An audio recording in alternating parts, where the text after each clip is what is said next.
شالوم شالوم فتوات تخاتلتي مع عد تي في عاوز لكم سلام كون لكم تصفى يدبر وساكم زلخو مع ريق سيفي وقعنا مع عد تي في بسلام نتصغم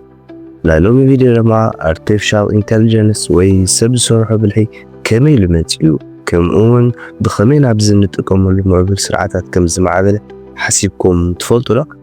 بلو ابتغكلن يا بوتا ياكم زلخم لاو خبلوكم بار ካብ መጀመርታ ሱር ጀማምሩ ክሳብ ሕጂ ዘሎ ዘመናዊ ስራሓት AI መሳጥ ውዕዞን ናብኡ ከብለኩም ቅድሚኡ ግን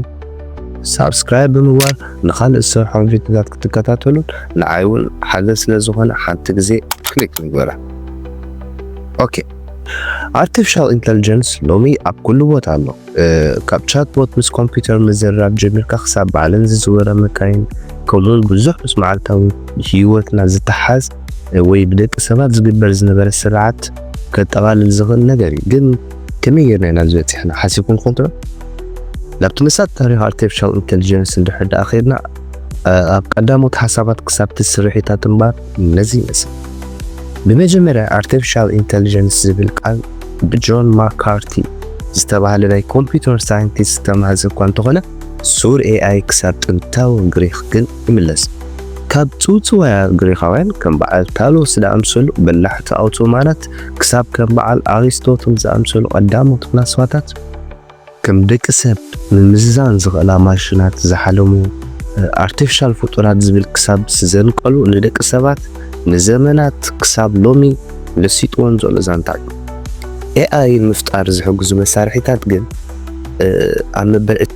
20 ክፍለ ዘመን ወርፂ ዝጀመረ ኣብ 1930ታት ብሪጣንያዊ ኽኢላ ስነ ሕሳብ ኣላን ቱሪንግ ብትፍሉጥ ኣምር ቱሪንግ ማሽን ዝበሃል ዝኾነ ነገር ክሕሰብ ይከኣል እዩ ዝብል ሓሳባዊ መሳርሒ ክፈጥር አንቀለ። ኣብ 1950 ድማ ቱሪንግ ፈተና ቱሪንግ ዝብል ሓሳቡን ኣቕሪቡ እዩ። እዚ ድማ ሓንቲ ማሽን ካብ ናይ ሰብ ዘይፍለ ብልሒ ባህሪ ናይ ምርኣይ ዓቕማ ንምዕቃን ዝሕግዝ መንገዲ እዩ። ኣብ ቀፂሉ ዝመፀ ድሕሪ 6 ዓመት ማለት እዩ 1956 ይኸውን ዘሎ ኣብ ታሪኽ AI ሓደ ኣገዳሲ ህሞት ኣጋጢሙ ንሱ ድማ ዋዕላ ዳርትማውዝ ጆን ማካርቲ ማርቪን ሚንሲክ ናትናኤል ሮቸስትራን ክላውድ ሻኖን artificial intelligence ዝብል ቃል ፈጢሮም ነቲ ሎሚ ንፈልጦ ዓውዲ ድማ ብወግሒ መስሪቶም ንሳቶም ነዚ ሕጂ ተበፂሑ ዘሎ ደረጃ ጀመርትን ሓሰብትን ድማ ኾኑ ካብ መጀመርያ 1960ታት ክሳብ መወዳእታ ሰብዓታት ቀዳሞት ተመራመርቲ AI ሩኡይ ምዕባለታት ኣመዝጊቦ ከም ኤሊዛ ዝበሃል ቻትቦትን ሽርዱሉ ዝበሃል ካብ ቨርቹዋል ዓለም ንዘለዉ ነገራት ክቆፃፀር ዝኽእል ፕሮግራምን ድማ ፈጢሮም ግን ዋላ እኳ ኣብ መጀመርታ ተስፋ እንተነበረ ኣብ እዋን AI ዊንተር ግን ምዕባለ AI ምዝሓላ ርኢ ነይሩ ኣብ 70ታትን 80ታትን ብሰንኪ ድሩትነት ሓይሊ ኮምፒውተርን ዘይክውልነታዊ ትፅቢት ድማ ነይሩ እዩ። ኣብ 1980 ንድሓር ምስ ምምፃእ ምዕቡላት ሓደሽቲ ኮምፒውተራት ድማ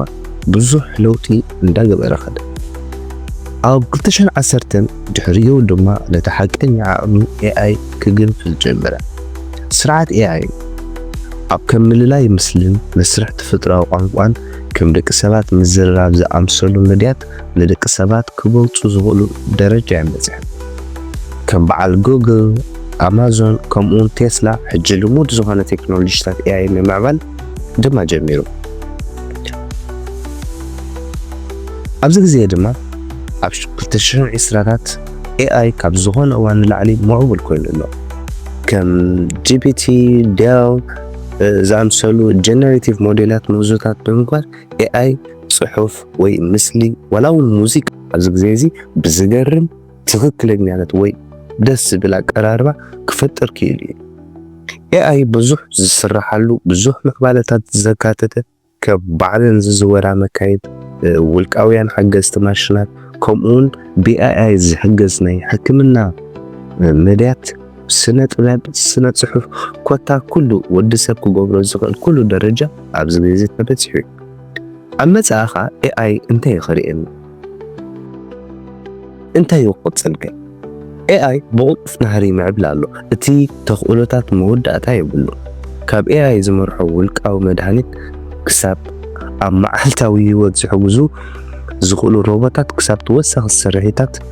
ፈጠራን ምፍታሕ ፀገማትን ክሰርሕ ተኽእሎ ኣሎ። ብተወሳኺ እውን AI ኣንጻር ደቂ ሰባት ከይኮን ብዙሕ ስጋኣታትን ሕቶታትን የልዕል ኣሎ። ኣብ መወዳእታ ድማ ኣርቲፊሻል ኢንተሊጀንስ ካብ ጥንታዊ ፅውፅዋያት ክሳብ እዚ ምዕቡል ቴክኖሎጂታት ነዊሕ መንገዲ ተጓዒዙ እዩ። ኣብ ቀጻሊ ግዜ ድማ ምዕባለታቱ እንታይ ክኸውን እንተኢልና ዝያዳ ንምእማኑ ዘጸግም ምህዞታት ጥራይ ክኸውን ዝኽእል። ፍትዋት ተኸታተልትና መጻኢ AI ወይ ሰብ ዝሰርሖ ብልሒ እንታይ ይመስለኩም? ንስኹም ቦታኩም ተፍልጡና ንዝያዳ ምሳጡ ትሕዝቶ ብፍላይ ድማ ሓደ ብሓደ ምስ AI ዝተሓዝ መርባትን ሓደሽቲ ቴክኖሎጂን ሒዝና ስለንመጽእ ላይክ ሳብስክራይብ ብምግባር ኣይትረስዑ። ሰናይ ንዓኹም። ሰላም።